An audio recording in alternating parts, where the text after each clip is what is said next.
on the News Channel 5 network. This is Open Line.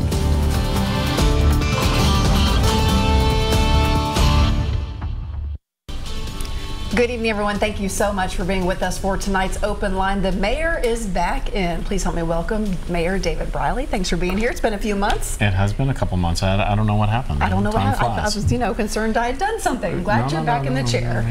Don't forget, it is Open Line, so it is your chance to call in with your questions. And the mayor is happy to answer those. 615-737+. As you like to do, you bring in one of your directors. We have Ashford Hughes, Sr., the Chief Diversity Officer for Metro Nashville. Thanks for being here. Thank you for having me. Glad to be here. So let's just jump right in. You signed an executive order today. Let's talk about what that was. What's the purpose? Right. So every city keeps track of who gets contracts awarded, and the city has a good program right now where we look at minority-owned and women-owned businesses just to make sure the playing field is level for everybody. But unlike a lot of big businesses around the country, we weren't keeping track of LGBT businesses that were doing business with the city or attempting to. And so what we've done today was to start that process for Nashville so we can look at that going forward. We've partnered with the National LGBT Chamber of Commerce and the local Nashville LGBT Chamber of Commerce to set up a program where you can get certified, and then we'll start to keep track of procurement on that level as well. The idea being that as we look ahead in the future, if it turns out that we're not having a level playing field for LGBT businesses, that we'll go in and set some specific goals to make sure that we're getting enough business out into that community as well. It's a big part in this moment of prosperity in Nashville to make sure that we have a level playing field, that everybody is benefiting from the upside in the economy, and it's something you can't really be passive about. You got to collect the data. You've got to look at it, and you've got to make sure that you've got systems set up to ensure fairness when it comes to doing contracting with Metro. We'll also be setting up some capacity building programs so that small businesses and LGBT businesses trying to do work with the city get the skills and resources necessary to do that kind of work. Have there been specifically issues with the LGBT community saying we've been treated unfairly that have kind of spurred this? Well, I don't think we've got a specific example doing business with Metro on that. I think what we have more broadly is a sense that it's a minority group that's been discriminated against historically in our country, and we just want to make sure when it comes to the city of Nashville and doing business that we're not continuing that history here. Ashford, I know this is your job day in, day out to make sure equity is part of the conversation in Metro government. Just tell me more about what you do. So, I do a lot, to say the least, but what we try to do within my role is look at the policies and practices within Metro Davidson County, with Metro government. So we have around 9,000 to 10,000 full-time employees within Metro, and we're looking at those policies that promote equity, that promote inclusion, and make certain that all of our communities know and recognize that Metro is a place for them to come and work. We also look at operations on procurement, as the mayor was just talking about, making certain that our procurement practices also are equitable, and that each company, no matter if you're a woman-owned company, a Black Latinx-owned company, you know that you have a fair opportunity to compete for jobs and for contracts that we have in Metro government. I guess my question is, how has this not been happening all along?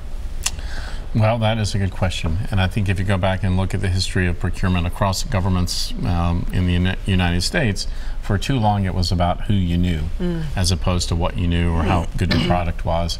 And so just across the country, people have had to design systems to make sure that goals are set and that people are very thoughtful and persistent about making sure that everybody gets a fair shot at procurement and at getting a contract with the city. And the council, fortunately, just a few weeks ago, approved the Equal Business Opportunity Program for the city, where we're going to set specific goals for women and minority-owned businesses in Nashville to make sure that they do get a chance to contract with the city. And We certainly could have done this more quickly, I think. It's complicated, and not everybody always agrees with it.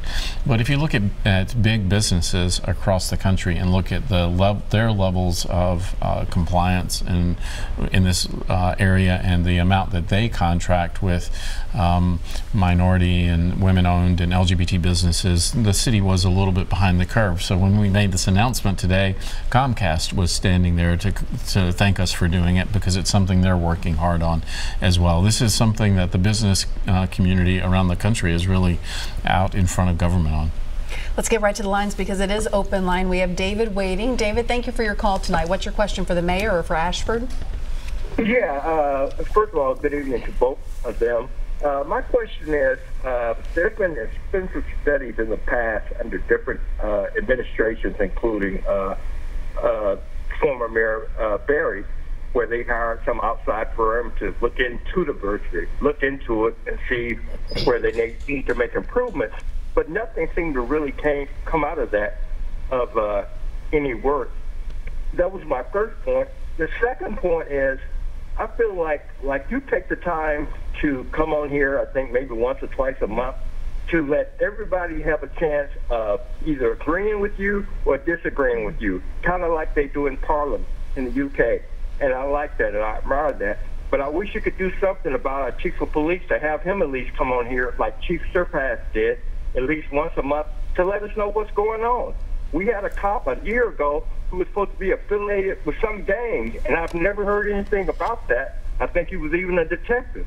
We don't know how many things and information he was giving out to gang members that got people killed, but our police chief is nowhere around for accountability, and I have a problem with that. And I support him. I think he's the best chief we've ever had, but he could be much better as well. And I'll hang up and listen. Thank you. Okay, thank you very much. Would you bring the chief on sometime? Sure. That sounds like a request. I think so. It's not a request in writing, but it's almost a request in writing. So, yeah, I'll be glad to bring the chief at some point in time. We'll work it out in our schedule so we can both be here. When it comes to studies and such, we did hire a law firm out of Atlanta to look at our procurement so that we would have the data necessary to adopt the ordinance that we did. You have to have a pretty sophisticated study of the available number of contractors and how much business we're currently giving them in order to set the goals that we've set. So that's what we did. It does take too long to do it, but we had to do it right so that it wouldn't be challenged legally in the future and get overturned. I do enjoy coming and talking to people and being challenged and hearing from people what their priorities are. That's why I came here from a community meeting. We're doing about 30 community conversations around town with neighborhood associations where I give them a little 5 or 10 minute talk about how we got to where we are this year, about the budget last year, and then I give people a chance to talk about their priorities for the city. I think it's critical. It's information I didn't have last year, which I really regret because of the circumstances. I'm coming up on my 1-year anniversary 3 weeks from Wednesday, and so this year we're trying to be a little bit more aggressive about getting information from the community before we present a budget and let me in ask you April. That's exactly where I wanted to go, was the budget. And if you have listened to people, what changes, what different things are you considering in the budget going forward? Well, last year was essentially a no-growth budget. Last year we didn't have any revenue growth to speak of, and we had increased expenses in some regards. So last year we couldn't do what was most important to me, and that was pay raises for our employees and more money for Metro Nashville Public Schools. This year we'll have more revenue growth, and so it'll give us a chance to focus on those things that are important to people. So what I'm hearing out there, people are worried about public safety. They're worried about our public schools. They're worried about traffic and transportation. They're worried about affordable housing. So the budget we present in the spring, in a couple months, is going to be focused on those areas. And with public safety and with public education, right now it's a lot about money, about making sure we have some additional resources for those departments. Is it too early to say that teachers and police officers and firefighters will get a raise that they have been waiting on for a long time? It is too early to say. I don't want to make a promise that can't be fulfilled, and so that was a big part of the problem last year. you know, you know, a 3% raise is real money, right? But I think it was not just the money. It was a sense that people felt betrayed and disrespected by what happened last year. So this year, I'm doing my absolute best to get us to a point where we're in a position to treat our employees with respect, to focus on the things that are important to the city, so that this time next year we won't be having the same kind of conversation. Because I do have great respect for our Metro employees, for our police and our fire and everybody who comes to work and works hard every day. And it was a real disappointment. I think I'm probably more disappointed than anybody else in town, and I've heard more from anybody than anybody else in town about how bad last year was in that context. And so we passed a budget in June. In July of 2018, the finance director and I started meeting regularly to focus on how we could reduce expenses this year, how we could bring in as much possible revenue this year, so that we'd be in a position on starting July 1, 2019 to take care of our people. Okay, look forward to hearing your proposals and your proposed budget. Let's get to Patricia. She is on the line. Hi, Patricia. What's your question tonight? Patricia, you are on the line if you want to go ahead. Okay. Do I talk now? Yes, ma'am. I want to ask the mayor why in 2018 and 19 they still have laws on the book to I was mistreated here. I'm 67 years old. They have laws on the book that all you have to do is to go down there and lie and say somebody done something to you, and you've been in the house for years, but yet and still they throw you out. They say the law says, and I'm a sick woman with 17 illnesses and with fighting cancer. I was sold to the street out of my home, and my son and his girlfriend was put in here on a protective order. I've been trying to reach him for a meeting, the chief of police. I get nowhere. I want to know, when can I get a meeting with him and the chief, and what are they going to do about this 1800 law they got on the book that they still enforcing? They don't even try to stop the people when they go to court and find them lying.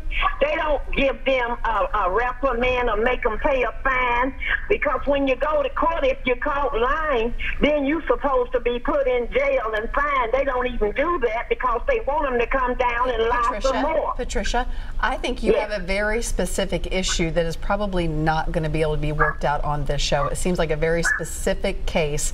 Do you have a suggestion on where Patricia could go to get an answer? Well, the Legal Aid Society, I heard protective order in there, and so the Legal Aid Society does some work in terms of representing people who are looking at both eviction and protective orders. But the one thing I did hear in her voice was a sense of anxiety about her housing. And so I just want everybody to understand that I understand, I appreciate that is a serious concern for a lot of people in our community, and we're working hard on that issue. And maybe when I come back next time, I can talk to you about an announcement we'll be making on a longer-term strategy to confront affordable housing. Right now, we're spending about $35 million as a city every year on affordable housing. How so? Where does that money go? We spend about $10 million a year on the Barnes Fund, which allows us to partner with not-for-profits to build more or less scattered site affordable housing, both for sale and for rent. Additionally, we do about $25 million a year in bonds that allows the city to go build things, whether it's in partnership with MDHA or on our own. And it's chipping away at a bigger problem. It's a lot compared to what cities our size are doing. We're actually spending a fair amount compared to other cities our size with similar problems. But we need a longer-term strategy. We need a more comprehensive approach to it. And so in the next few weeks, we'll be talking about that more as a city, about what we need to do together to make sure our neighbors are not like she is. I mean, I'm not sure of all her circumstances, but I could hear the anxiety in her voice about her housing situation, and that's something as a community we got to be focused on. Very good. Patricia, just in case you didn't catch it, because I know our phone lines and the TV feedback are a little bit weird, Legal Aid Society, that's who you need to give a call to, so start right there. We're going to take a quick break. Jim, Lucy, I know you're on the line. We'll get to you right after this. Stay with us.